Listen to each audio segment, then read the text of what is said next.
अस्सलाम वालेकुम रहमतुल्लाहि व बरकातुहू। उम्मीद करता हूँ कि आप सब खैरियत से होंगे। आज हम एक्सरसाइज नंबर 1.2 का पार्ट नंबर 6 और पार्ट नंबर 9 तक क्वेश्चंस को सॉल्व आउट करेंगे। ठीक है, इससे पहले हमने क्वेश्चन नंबर 2 का पार्ट नंबर 1 भी किया और पार्ट नंबर 2, 3, 4, 5 भी किया। ठीक है, तो उससे पहले मेरी आपसे रिक्वेस्ट है कि अगर आप हमारे चैनल पर नए हैं तो उसको सब्सक्राइब कर दें ताकि जो हमारी अपकमिंग वीडियोस होंगी उनका नोटिफिकेशन आपको मिलता रहे। ठीक है, तो इसको हम करते हैं सोल्व। तो हमें सबसे पहले 16 की करनी है फैक्टराइजेशन। ठीक है, इसकी फैक्टराइजेशन करेंगे तो 2 4 आएगा, यानी 2 की पावर 4 बनेगी और ये वाली चीज जो है हम इस तरह होल में लिख देंगे, होल पावर में।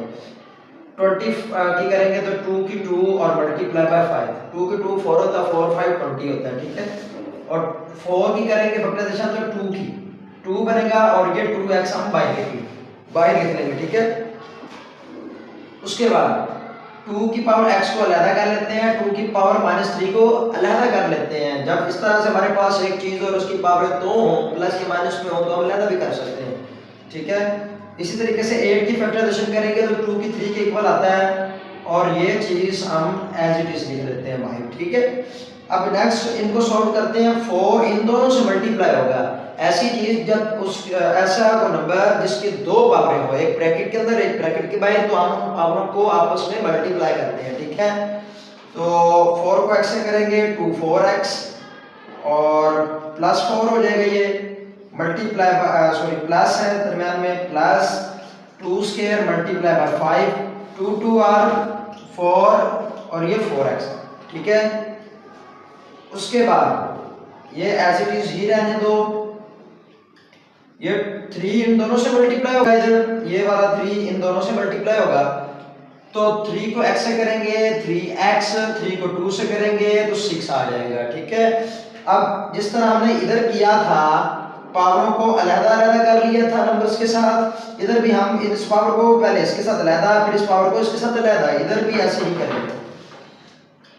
2 4x अलग मल्टीप्लाई बाय 2 प्लस 4 ये वाला अलग, आगे ये plus as it is 2 square multiply by 5 multiply by 2 4x। ठीक है, इसी तरह नीचे भी 2x multiply by 2 power -3 multiply by 2 power 3x, आगे मल्टीप्लाई बाय 2 पावर 6। ठीक है, अब देखिए नीचे सारे रकमों में मल्टीप्लाई है। ठीक है, ऊपर मल्टीप्लाई नहीं प्लस भी है, तो प्लस से बाद में भी एक रकम है और प्लस से पहले भी एक रकम है, ये एक ही रकम काउंट होती है, एक ही। ठीक है, तो इन दोनों के अंदर जो कॉमन आ रहा है वो हम ले लेते हैं बाहर। सबसे पहले नीचे सॉल्व कर लें, तो ऊपर वाले को मैं एक दफा एज इट इज ही लिख देता हूं।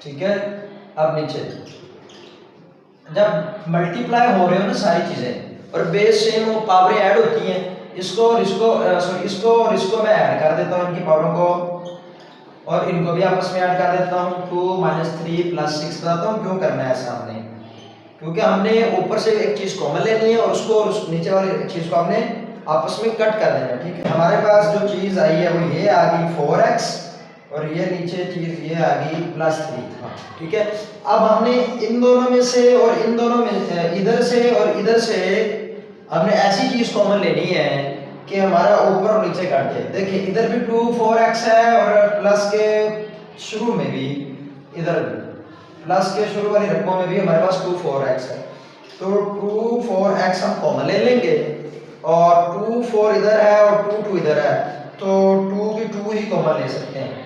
देखें यहां से 2 पावर 4x हमने लिया कॉमन और 2 की 2 भी कॉमन यहां से लिया, तो यहां पे हमारा 2 का 2 बच गया क्योंकि 2 4 थी।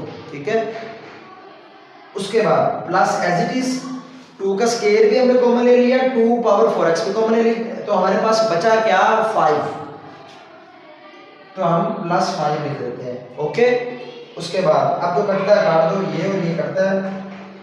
ठीक है, अब नेक्स्ट स्टेप में और ये भी एक 2 बच जाएगा, 2 2 है ना, इधर 2 का स्क्वायर है और यहाँ पे 2 का क्यूब है, तो एक 2 हमारे पास बच जाएगा। ये देखिए ये 2 ऊपर हमारा अभी 2 स्क्वायर कट जाएगा अगर मैं इसको इस तरीके से लिख लूँ, ठीक है। तो हमारे पास बचा 2 square plus 5 over 2 square equal to 4, 4 plus 5 9 over 2 हमारा आंसर है, इसको सिंप्लीफाई करने के बाद। अब हम इसका करते हैं पार्ट नंबर 7। पार्ट नंबर 7 में हमें ये क्वेश्चन गिवन है। सबसे पहले हम 64 की फैक्टराइजेशन करते हैं, ठीक है। 64 की फैक्टराइजेशन 4 के अकॉर्डिंग करेंगे क्योंकि हमें क्यूब में चाहिए ताकि ये 3 और इसकी जो 3 बनेगी वो कट जाए। तो हम 4 के लिहाज से करते हैं, तो 4 का 3 जो होता है यानी 4 का क्यूब जो होता है वो 64 के इक्वल होता है। तो इस तरीके से हमने लिख लिया। आगे ये 2 है और यहाँ पे 2 होनी चाहिए पावर यानी स्क्वायर होना चाहिए ताकि कट जाए। तो 3 का स्क्वायर 9 होता है, ठीक है। अब आगे देखिए 3 से कट गया, ये बड़ा आसान क्वेश्चन है। 4 की पावर -2 स्क्वायर से कट गया तो हमारे पास 3 की पावर -3 है। अब डिवाइड को खत्म करके हम इसको ओवर में लिख लेंगे, ठीक है। हमने कहा था, हमने ये चीज पढ़ी थी कि अगर किसी चीज की पावर माइनस में हो तो हम उसको नीचे से ऊपर ले जाते हैं, अगर ऊपर माइनस में हो तो नीचे ले जाते हैं। तो इसको हम नीचे ले जाएंगे और इसको ऊपर ले जाएंगे। तो ये देखें इनकी पावर हमारे पास होगी पॉजिटिव। 3 27 इक्वल होता है और 4 स्क्वायर 16 इक्वल होता है। तो इसका ये आंसर है। ये करते हैं पार्ट नंबर 8। पार्ट नंबर 8 में ये क्वेश्चन हमें गिवन है, इसको करते हैं। तो 3 9 एज इट इज, 3 की power n as it is आ जाएगा। 9 3 का स्क्वायर होता है और ये चीज होल पावर में लिख देंगे, ठीक है। आगे इसकी पावर 3n अलग ले लेते हैं, 3 की पावर -1 अलग ले लेते हैं, ठीक है। मल्टीप्लाई 3 का स्क्वायर 9 इक्वल होता है और n -1 उसके होल में आ गई। 3n as it is, 3 square को n से मल्टीप्लाई करते हैं तो इस तरीके से, फिर 1 से मल्टीप्लाई करेंगे तो ये आ जाएगा, okay. 3n multiply by 3 -1 multiply by 2n, 3 का पावर 2n, 2 का स्क्वायर 2 जो है 2n से मल्टीप्लाई होगा, 2 1 से तो -2, ठीक है। उसके बाद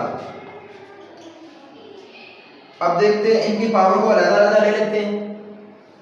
3n 3 2n और 3 स्क्वायर, ये 3n। इसको वैसे इधर ही आप काटना चाहते हो तो काट सकते हो क्योंकि मल्टीप्लाई ऊपर नीचे भी मल्टीप्लाई है तो हम काट सकते हैं। तो इसको अब हम यहाँ से हटा देते हैं। तो हमारे पास 3 स्क्वायर n मल्टीप्लाई बाय 3 का स्क्वायर और उसके बाद 3 पावर -1 और 3 power 2n multiply by 3 power -2, ऐसे ही है यानी माइनस का स्क्वायर लेंगे। तो ये चीज और ये चीज फिर कट गई। अब देखें ये और ये नहीं कटते, ठीक है, क्योंकि इसकी पावर पॉजिटिव है, इसकी नेगेटिव है। तो हम इनको पहले आपस में इकट्ठा कर लेते हैं। ये एज इट इज लिख लेते हैं -1 प्लस -2। एक जैसी बेस हो तो हम पावरों को ऐड करते हैं। -1 के अंदर प्लस कर दिया -2। 3 स्क्वायर एज इट इज, -1 -2 ये हो गया -3 पावर। इसको हम ऊपर ले जाएंगे तो इसकी पावर किसमें हो जाएगी पॉजिटिव। तो ये 3 की 3, अब फिर पावर ऐड हो जाएंगी तो ये कितना आ गया 3 की पावर 5 और वो इक्वल होता है 243 के। किसके इक्वल होता है 243 के, ठीक है। तो ये तो हमारा आंसर। इसको सिंप्लीफाई करने के बाद इसके बाद हम इसका लास्ट पार्ट करते हैं। बड़े आसान क्वेश्चन है ये। अगर आपको कोई दिक्कत पेश आ रही है, कोई चीज़ डिफिकल्ट लग रही है तो आप कमेंट बॉक्स में पूछें। अब हम करने लगे इसका लास्ट पार्ट, जो हमारा पार्ट नंबर 9 है। वो हमें ये गिवन है तो हमने इसको सॉल्व करना है, ठीक है। तो जिसकी फैक्टराइजेशन होती है उसकी फैक्टराइजेशन कर लेते हैं। ये इसकी फैक्टराइजेशन नहीं होती तो हम इसकी पावरों को अलग-अलग डिस्ट्रीब्यूट कर लेते हैं। ये -6 है, इसको एज इट इज रहने दो। ये मल्टी पॉइंट नहीं है, ये मल्टीप्लाई के तौर पे इसको काउंट किया जाता है। 5 की पावर अलग कर लेते हैं और 5 की पावर 1 अलग कर लेते हैं, ठीक है। ये क्या बनेगा 3 का स्क्वायर और ये 5 की पावर n माइनस 2 की पावर n मल्टीप्लाई बाय 5 की पावर n। अब देखिए सिंपल जो चीज, देखिए इधर भी माइनस है इन रकमों के दरमियान, इधर भी माइनस है, तो जो चीज कॉमन आ रही है उसको हम बाहर ले लेते हैं, ऊपर से भी और नीचे से भी, ताकि हमारी जो चीज कटती है वो कट जाए। तो नीचे से 5 की पावर n कॉमन आता है, 3 square as it is minus 2 power n as it is, ठीक है, क्योंकि इधर से 5n इधर से भी 5n ले लिया, ऊपर से भी 5n कॉमन आ रहा है, 5n कॉमन लिया तो 5 की पावर 3, ठीक है, ये 5 है, माइनस 6 और 5 की पावर 1 पावर लिखते नहीं, क्योंकि अब ये और ये कट गया, हमारे पास बची क्या चीज, हमारे पास 5 की 3, और क्योंकि अगर ये सोल्व नहीं होता तो हम इसको इसी तरीके से सोल्व करेंगे आगे। 5 3 125 होता है और 6 5 30 हो गया, नीचे 3 की power square 3 square minus 2n, तो ये आप अगर करें 125 में से तो हमारे पास 95 और 3 का स्क्वायर 9 माइनस 2 पावर n। आगे ये हल नहीं होता, इसका आंसर यही है। इस तरह से सिंपलीफाई हमें इसको करना था। ये हमारा पार्ट 9 था इस क्वेश्चन नंबर 2 का।